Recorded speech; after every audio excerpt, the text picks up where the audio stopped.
kwiragijwe muri iyo minsi iheze avuga yuko hariho abantu babiri banyurujwe ngo batwawe n'imodoka izi bita RAV4 ngo y'ibiyo bitabona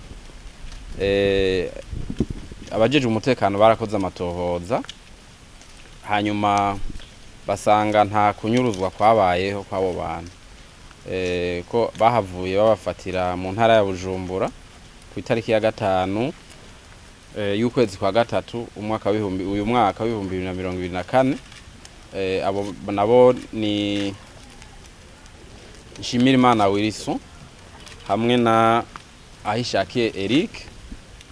Aba rero bakaba bari bavuye aho baba ngaha mu Kanyosha bagenda mu ntara ya Rumonge bagiye bari kurondera akazi ko gukora mu gikoni muri zanzu z'uburiro. Bashitseyo rero bararonsa ku kazi ariko mu nyuma karabananira, hanyuma barondera ukungene boronka amahera yo kuvayo kugira bagaruke ini Bujumbura iwabo. Niko rero guca batelefona umuryango uyu yitwa Wilson yaciye telefona umuryango wiwe arabubwira yuko yanyurujwe ngo yugaraniye ahantu ngo kandi ari kumwe n'abandi bana ngo bamubwira ko bashaka kubatwara mu kiroberi.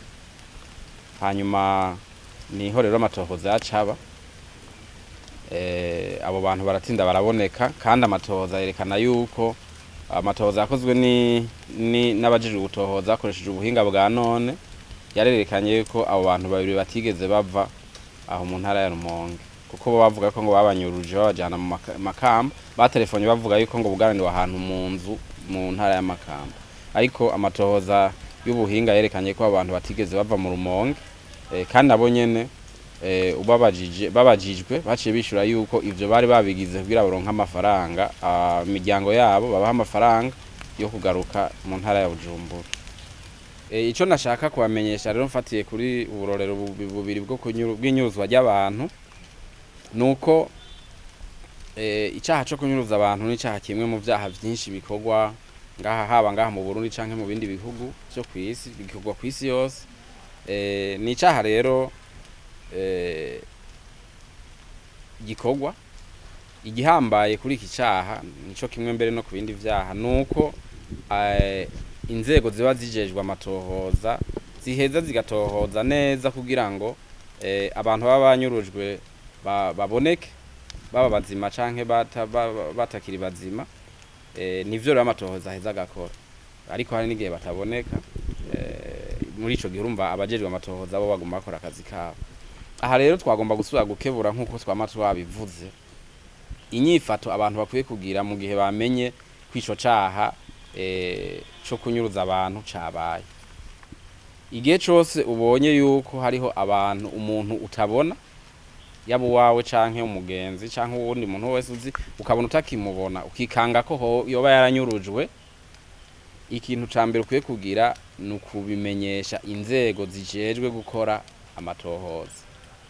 Twama turiko turabisubiramo izo nzego nuguhera kujya mu polisi kwijya Nyamiramabi iri ku mutumba. Ubu hari Nyamiramabi ku mitumba yose y'igihugu igize igihugu, hariho Nyamiramabi ibijejwe umutekano ku mutumba yose y'igihugu no muri quartier yose iri muri kino gihugu c'u Burundi. Abo no bambere mu umuntu amenye yiketse ko hari inyuruzwa ry'umuntu bakwiye guca bamenyesha.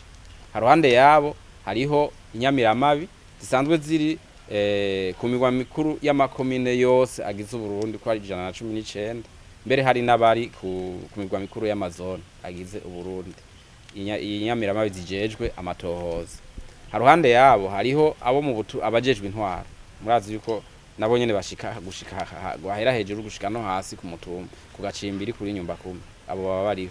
Haruhande yabo hariho abajejwe ubutungane baba bari mu maparke canke mu masentare, abo bose mbere n'abajijwe umutekano muri rusange abasirikare abapolisi. Abo bantu bose nibo bo kwitura ubwa mbere kugira ngo kuko bobo atari Nyamiramabi zijejwe gukora amatohoza barazi ukuntu baca barondera iyo Nyamiramabi zijejwe gukora amatohoza kugira ngo bace batangura amatohoza, kubera kuko muri ibi bintu vy'amatohoza y'ivyaha uko umwanya ugenda niko ukuri gutera kugorana gutora.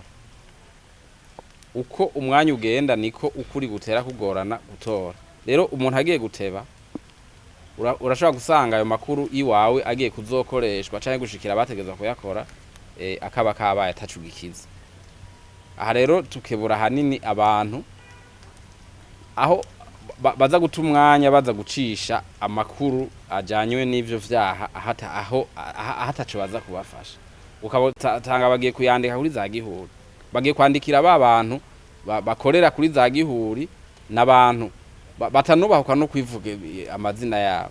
Uzusanga biyise ngo ba consultant independent, ngo ba consultant, uzusanga biyise ngo bayigenga, uzusanga biyise ngo ba king umurundi. Abantu bamaramazwa no kuvuga no kwiyerekana bari bavuga izina ryabo batari no ngaha mu Burundi.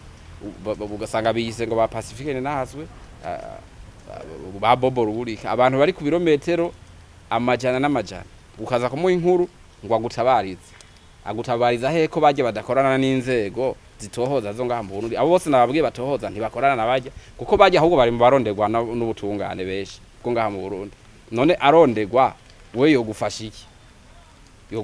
Abantu rero bari bareka guta umwanya bamenye neza aho bakwiye gushikiriza amakuru kugira ngo akoregweko, kandi batanze kare bakatanga neza kuri izo nzego nababwiye zirakora hanyuma zikerekana ukuraho kuri. Nkuko duheje kubereka abo bari bavuze ko banyurujwe bari ngaha, kandi si n'ijyambere tuberetse ngaha ahanyene abantu babanyurujwe izi nzego ziba zatohoje ko hanyuma zikabatora abo zishoboye gutora. Abantu rero boreka kuza gusamazwa nabijya biri kuri za gihuri baza kwandika ibintu hariya, kandi bazi neza ko hariya ntibakora amatohoza. Reka nta karata y'umupeji bafise hari, ntibakora amatohoza kandi ntibakorana n'inzego z'amatohoza ngaha. Ivyo ico bakora baravyandika ibintu birebire ko nta nakazi kandi bafise hariya, kuko baranyegeye, murabizi baranyegeye kuva ivyaha bakoze na hariya ntibidegembye, ntibashobora gutembera baguma banyegeye. Umwanya barawufise wo kwandika ibintu vyinshi, bakandika ariko inzego zisohoza ntizibikorerako kubera kuko ngaha baba ariko barakira abandi bene igihugu beshi. Murazi ko batohoza bakingira abantu barenga miliyoni hafi 13 z'u Burundi. Rero wogiye gusamara ukajana amakuru hariya kwa bari abantu, ibintu vy'iwawe usanga bitariko biratohozwa ko, hanyuma ugasanga wataye umwanya na kwa kuri kwategeza kuronderwa n'izo nzego ugasanga ntikubonetse canke kubonetse nabi.